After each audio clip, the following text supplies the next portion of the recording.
Müasir tibb kəsmə, doğrama, yəni ki, cərrahi məsələlərində çox superdir. Bu işləri çox super bacarırlar.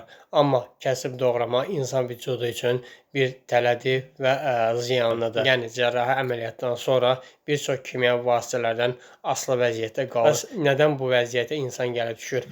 Ona görə ki, otoimmun xəstəliklərində müasir tibb çox geridə qalıb və bir çox hallarda bu xəstəlikləri təsbit edə bilmir. Ona görə də xəstəliklər patoloji səviyyəyə çatır və bunda da ya simptomlarla oynayırlar, ya da ki, cərrahi əməliyyat məsələlərinə məcbur qalırlar. Bəs bu problemlərdən qurtarmaq mümkündürmü? Hipokratın başlatdığı tibbi vasitələr bugünkü gündə də öz mövqeyini qoruyub saxlanmaqdadır və mən öz təcrübəmdə də bunların şahidi olmuşam. Yəni sağlam yaşamaq insanın öz əlindədir və eyni zamanda Hipokratın da tətbiq elədiyi analiz metodları, yəni ki, əldən, üzdən, gözdən, qulaqdan və s. analiz metodları bu gün də öz reallığını qoruyub saxlamaqdadır və bizim də analizlər bu üzərindəndir. Hər kəsə sağlam həyat arzu edirəm.